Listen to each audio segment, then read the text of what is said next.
हम लोग इसका कल पार्ट 1 देखे थे, जिसमें लगभग 11 से 12 क्वेश्चन हम लोग देखे थे। अब जो शेष क्वेश्चन बच गया था आपका यूनिट एंड डायमेंशन का, जो शेष क्वेश्चन एमसीक्यू बच गया था, जिसको हम लोग क्या करेंगे, कंप्लीट करेंगे। वो ज्यादा क्वेश्चन लेके नहीं आए, हमको लगता है 10 से 12 क्वेश्चन फिर से है, लेकिन जो भी क्वेश्चन आपके एग्जाम के विषय बहुत इंपॉर्टेंट है। ठीक है, अब चीजें को हम लोग एक्सप्लेन करते चलेंगे कि क्या किसका होगा, उसके बाद फिर हम लोग आगे काम करेंगे। चलिए समझते चलेंगे। पहला क्वेश्चन आपसे देखिए क्या बोला जा रहा है। आज का क्वेश्चन नंबर 12 जो है, 11 क्वेश्चन कल हम लोग देखे थे। क्या है, unit of angular momentum is, कि एंगुलर मोमेंटम क्या होगा, है ना, कि एंगुलर मोमेंटम का यूनिट क्या होगा, उसका बात किया जा रहा है। तो हम लोग पढ़े थे, यहाँ पे देखिएगा, मतलब उसका एक्सप्लेनेशन करें तो ध्यान दीजिए, हम लोग पढ़े थे एंगुलर मोमेंटम को एल से दिखाते थे। इसका फार्मूला होता था P इंटू आर। क्या होता था? P इंटू आर, कि P आपका हो जाता था लीनियर मोमेंटम और R हो जाता था डिस्टेंस। और लीनियर मोमेंटम और डिस्टेंस के प्रोडक्ट को ही हम लोग क्या बोलते थे? Angular momentum. इसी को वैसे भी लिख सकते थे L equal to mvr। P का पूरा फार्मूला क्या होता था? mvr। अब इसका आराम से ऐसा यूनिट निकाल लीजिए, यूनिट निकालना हो रहा है। m हो गया यहाँ पे मास, तो मास का ऐसा यूनिट क्या हो गया? kg। v हो गया वेलोसिटी, तो वेलोसिटी का हो गया क्या? मीटर पर सेकंड। और r यहाँ पे हो गया फिर से आपका क्या? डिस्टेंस। डिस्टेंस का क्या हो गया? मीटर। तो एक साथ काम कीजिएगा तो इसका यूनिट हो जाएगा kg मीटर स्क्वायर, ऊपर जाएगा क्या जाएगा? पर सेकंड। क्या जाएगा?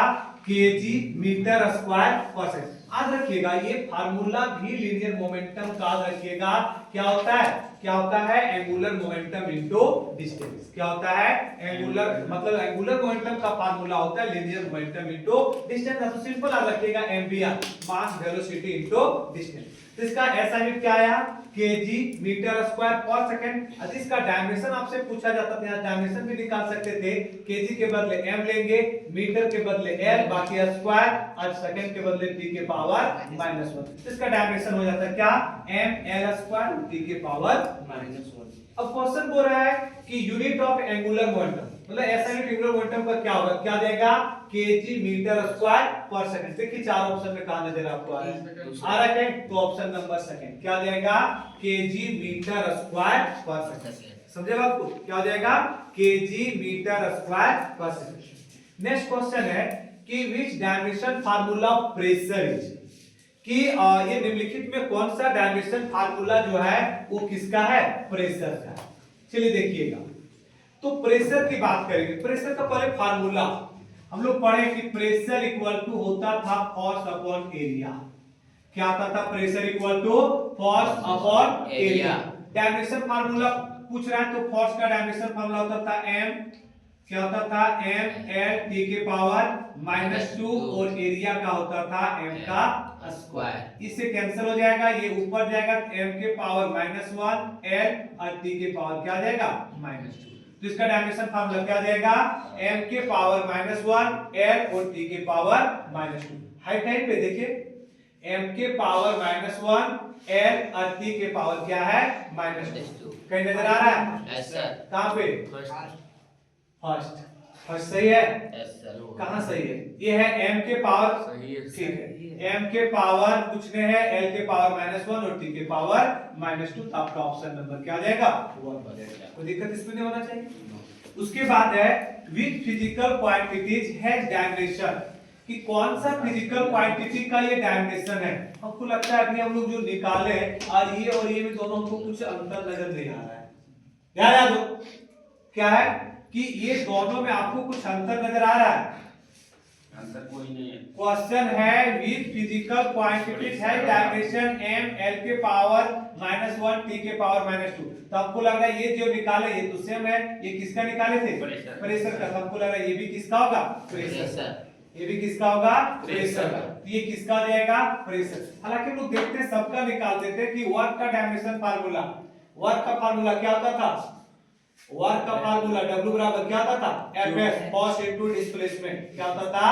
cos into Fs cos theta मतलब cos into डिस्प्लेसमेंट। तो cos into डिस्प्लेसमेंट, तो cos का होता था m l t के पावर -2 और डिस्प्लेसमेंट का केवल है ये ध्यान दो, एक साथ लिखिएगा क्या जाएगा? m l स्क्वायर t के पावर -2। याद रखिएगा कि वर्क का डायमेंशन फार्मूला क्या जाएगा?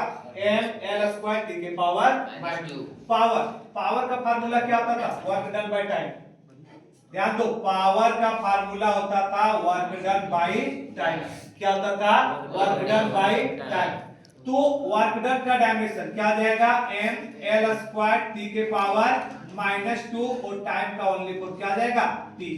जब एक साथ काम कीजिएगा बाबू तो क्या आ जाएगा? m l स्क्वायर, ये प्लस में था ऊपर जाएगा तो माइनस में, तो t के पावर कितना जाएगा? -3। याद रखिएगा ये किसका हो जाएगा? पावर का। क्या? m l स्क्वायर t के पावर प्लस में 3 की माइनस में 3 माइनस में 3। मोमेंटम, तो मोमेंटम का होता है मास इनटू वेलोसिटी।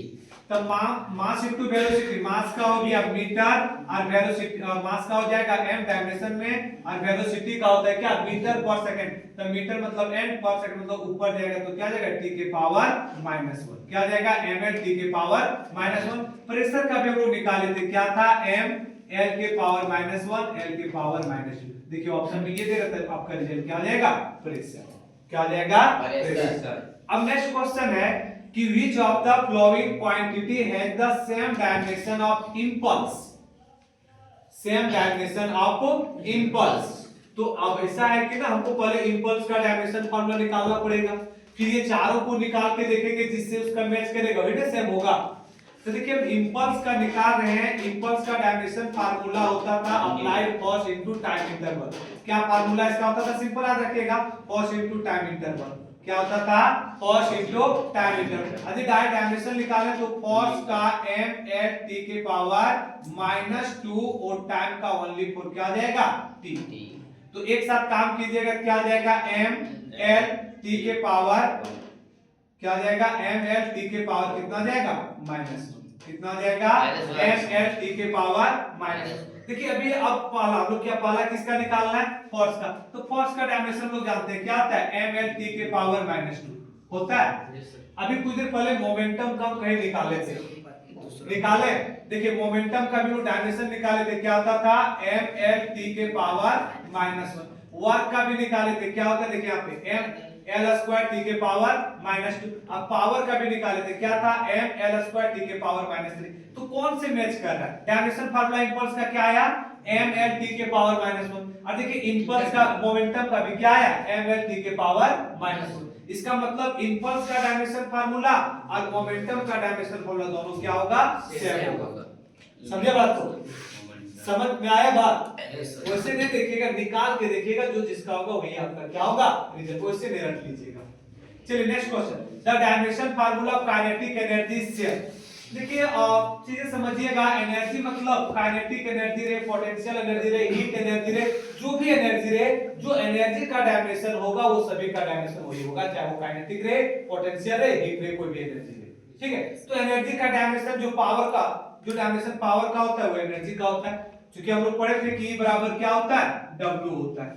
मतलब अभी हम लोग पढ़े कि जो वर्क का डायमेंशन होता है, मतलब E बराबर W, तो जो वर्क का डायमेंशन होगा वो एनर्जी का भी हो जाएगा। तो वर्क का डायमेंशन हम लोग पढ़े थे m l स्क्वायर t के पावर -2। तो काइनेटिक एनर्जी का डायमेंशन फार्मूला क्या आ जाएगा? m l स्क्वायर t के पावर -2। निकाल भी सकते हैं, कोई दिक्कत वैसे नहीं है। Kinetic half m v square क्या होता है? Half m v square. ये नंबर इससे को कोई मतलब नहीं। m हो गया मास, मास का यूनिट क्या हो गया? kg। v हो गया वेलोसिटी, वेलोसिटी डायरेक्ट लिखो ना। मास मास का डायमेंशन फार्मूला क्या आ जाएगा? क्या था? Half M V square, M mass, mass का डायमेंशन फार्मूला m हो जाएगा, और v मतलब वेलोसिटी, वेलोसिटी का मतलब मीटर पर सेकंड, तो l और सेकंड मतलब t, ऊपर जाएगा तो t के पावर क्या आ जाएगा? माइनस हो जाएगा। क्या आ जाएगा? माइनस, और इसका क्या आ जाएगा? Whole square. तो एक साथ काम कीजिएगा, क्या आ जाएगा? m, तो l का स्क्वायर और t के पावर क्या आ जाएगा? माइनस। आया सेम चीज है ना? तो अब पूछ रहा है कि डायमेंशन फार्मूला काइनेटिक किसके बराबर होगा? तो किसके बराबर हो जाएगा आपका? तो फोर्स का होगा, फोर्स का नहीं होगा, प्रेशर का नहीं होगा, ये हो जाएगा किसके बराबर? यहाँ वर्क होगा। किसके बराबर हो जाएगा? वर्क के बराबर हो जाएगा। किसके बराबर हो जाएगा? वर्क, क्योंकि वर्क का डायमेंशन फार्मूला ये होता है m l स्क्वायर t के पावर -2। यहाँ तो कोई दिक्कत। नेक्स्ट क्वेश्चन देखिएगा कि डायमेंशन फार्मूला ऑफ टॉर्क क्या होता है? Dimension formula of torque. तो टॉर्क का फार्मूला होता था, याद होगा आप लोग को, क्या होता था? Force into perpendicular distance. क्या होता है टॉर्क का फार्मूला? टॉर्क को टाउ से रिप्रेजेंट करते हैं। टॉर्क को टाउ से, टाउ इक्वल टू क्या हो जाएगा?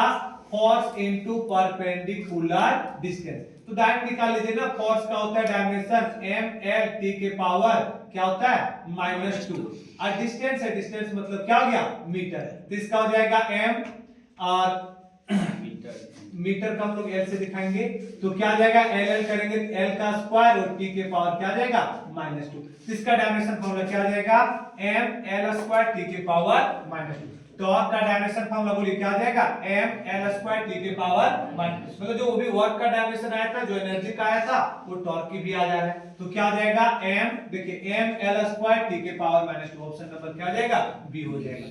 Next, which of the following is the not unit of length, तो यहां देखिएगा लगभग ये सभी तो बात लेंथ का ही कर रहा है। देखिए पार्सेक के द्वारा क्या मापा जाता था, पार्सेक के द्वारा क्या मापा जाता था, डिस्टेंस ही मापा जाता था, दूरी ही तो मापा जाता था। एंगस्ट्रम के द्वारा भी दूरी ही मापा जाता है क्योंकि 1 एंगस्ट्रम इक्वल टू होता है 10 के पावर -10 मीटर। फेर्मी के द्वारा भी दूरी मापा जाता है, कितना होता है 1 फेर्मी इक्वल टू होता है 10 के पावर -15 मीटर, मतलब 10 के पावर -15 मीटर। बर्न के द्वारा भी आपका कहीं ना कहीं डिस्टेंस मापा जाता है क्योंकि 1 बर्न इक्वल टू हो जाता है 10 के पावर -28 मीटर स्क्वायर और पार्सेक। लेकिन एक चीज ध्यान रखना, ये माइनस में दिया है, लेंथ तो माइनस में जनरली मापा नहीं जाता है। उसके बाद है पार्सेक, लगे देखिएगा सब तो मीटर है, फेर्मी भी मीटर की बात कर रहा है, पार्सेक भी मीटर का कर रहा है और ये एंगस्ट्रम भी मीटर, तो सब तो लंबाई की बात कर रहा है। चारों ऑप्शन जो आपको दिया है which of the following is not, यहां पूछा है नॉट लेकिन यहां लग रहा है सभी, लेकिन ये सब पॉजिटिव में, ये सब क्या है पॉजिटिव में, कहीं भी तो 10 के पावर -15 था, ये भी 10 के पावर -15 था, ये प्लस में था, तो सब कहीं ना कहीं लेंथ का ही बात किया जा रहा है। इसमें सब कहीं ना कहीं किसका बात किया जा रहा है, लेंथ का बात किया जा रहा है, तो इसको छोड़ दीजिए, कौन सभी तो लेंथ का ही बात कर रहा है, सब में लंबाई मापा जा रहा है, इसमें कोई अलग ऑप्शन देना चाहिए। नेक्स्ट क्वेश्चन देखिए, Which of the following is the smallest unit, कि सबसे छोटा यूनिट कौन होगा, तो निकालना पड़ेगा कि मापने का लेंथ, ये किसको मापना, सब तो लेंथ को मापने का यूनिट है, तो लेंथ को मापने की सबसे छोटी इकाई क्या होगा उसको पूछा जा रहा है, तो मिलीमीटर, 1 मिलीमीटर बराबर 10 के पावर -3 मीटर, समझिएगा। एंगस्ट्रम, 1 एंगस्ट्रम बराबर होता है 10 के पावर -10 मीटर, ठीक है। फेर्मी, 1 फेर्मी बराबर होता है 10 के पावर -15 मीटर, 1 मीटर बराबर, ये तो मीटर में ही होगा, है ना। तो बोला सबसे छोटा, तो सबसे छोटा कौन नजर आ रहा है आपको, हमको फेर्मी नजर आ रहा है, फेर्मी होगा या नहीं होगा, तो क्या हो जाएगा सबसे छोटा, क्योंकि 1 फेर्मी बराबर 10 के पावर माइनस कितना हो जाएगा 15 मीटर, तो आपका रिजल्ट क्या हो जाएगा फेर्मी, क्या हो जाएगा फेर्मी। नेक्स्ट क्वेश्चन है, which one of the following is not a unit of British system, क्या है which of the following is not a unit of British system, कि निम्नलिखित में कौन सा ऐसा मात्रक है जो ब्रिटिश सिस्टम में, पता हम लोग पढ़े थे जब सिस्टम ऑफ यूनिट पढ़े थे, टोटल 4 था। पहला क्या था, ध्यान देना, पहला था एमकेएस जिसको मैट्रिक सिस्टम ऑफ यूनिट भी बोला जाता था, दूसरा था सीजीएस जिसको भी मैट्रिक सिस्टम बोला जाता था, और तो फ्रेंच सिस्टम बोला जाता था, ये दोनों को। तीसरा था एफपीएस, और एफपीएस को ब्रिटिश सिस्टम ऑफ यूनिट बोला जाता था, और चौथा था एसआई, तो इंटरनेशनल सिस्टम था, है ना। तो तीसरा जो एफपीएस था वो था आपका क्या ब्रिटिश सिस्टम ऑफ यूनिट, और एफपीएस में देखिए क्या क्या आता था, एफपीएस, एफ मतलब फुट, पी मतलब पाउंड और एस मतलब सेकंड, तो इसमें कौन नहीं होगा, तो फुट भी होगा, फुट होगा, पाउंड भी होगा, सेकंड होगा, लेकिन इसमें मीटर की कहीं चर्चा नहीं था, तो ब्रिटिश सिस्टम ऑफ यूनिट क्या नहीं होगा, मीटर नहीं होगा, क्या नहीं होगा, मीटर नहीं होगा। अगला क्वेश्चन देखिएगा, नेक्स्ट क्वेश्चन है कि the ratio of 1 micron to the 1 nanometre, तो 1 माइक्रोन मतलब 1 माइक्रोमीटर, और 1 माइक्रोमीटर का जो वैल्यू होता है वो 10 के पावर -6 मीटर होता है। दूसरा है 1 नैनोमीटर, और 1 नैनोमीटर का जो वैल्यू होता है 10 के पावर -9 मीटर होता है। ये दोनों का रेशियो निकालना है, तो भाई रेशियो निकालिएगा तो 10 के पावर -6 अपन 10 के पावर -9 9 होगा, इसको कैंसिल आउट कीजिएगा तो यहाँ कितना बचेगा माइनस में 3, यदि इसको ऊपर ले जाएंगे तो 10 के पावर प्लस में क्या आ जाएगा 3 हो जाएगा, लेकिन प्लस में दिया नहीं होगा, प्लस में भी दिया माइनस में दिया, तो किस में लीजिएगा प्लस में लेंगे, क्योंकि ऊपर ला दिया तो हम लोग किस में बात करेंगे प्लस में, तो कितना बचेगा 10 के पावर +3, रेशियो क्या बचेगा 10 के पावर, इस समय मैं बात कैसे काम किए।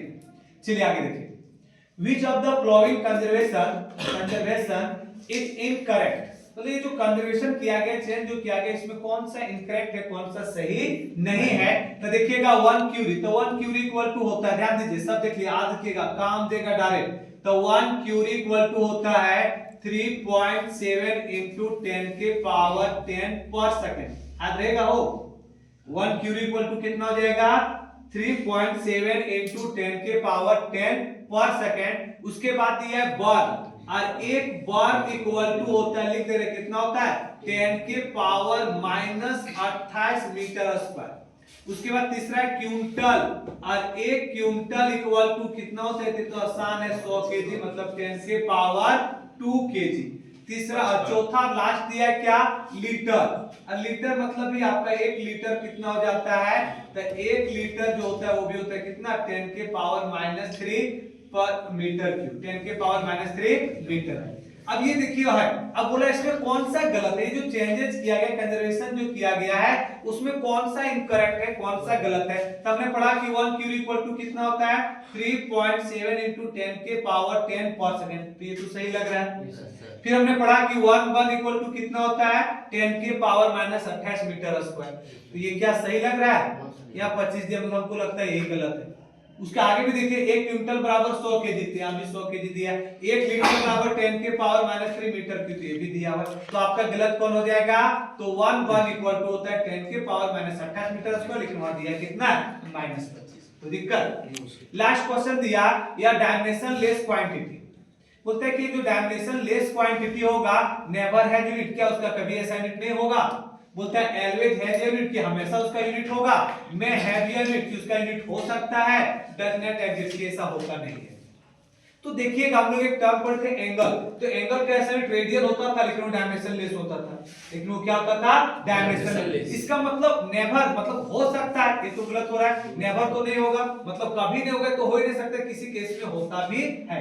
ऑलवेज भी तो नहीं होगा, क्योंकि हमने पढ़े थे स्ट्रेंथ, तो स्ट्रेंथ में यूनिट लेस था, तो डायमेंशन भी लेस था, डायमेंशन नहीं था, यूनिट भी नहीं था। इसका मतलब में हैव यूनिट, की कभी उसका यूनिट हो सकता है, कोई दिक्कत। बस इतना देखेंगे, कल से लोग नेक्स्ट टॉपिक देखेंगे, यूनिट 2 आपका, अब लोग देखेंगे उसमें क्या, काइनेमेटिक्स का स्ट्रेट लाइन ऑफ मोशन के बारे में लोग क्या करेंगे, बात करेंगे।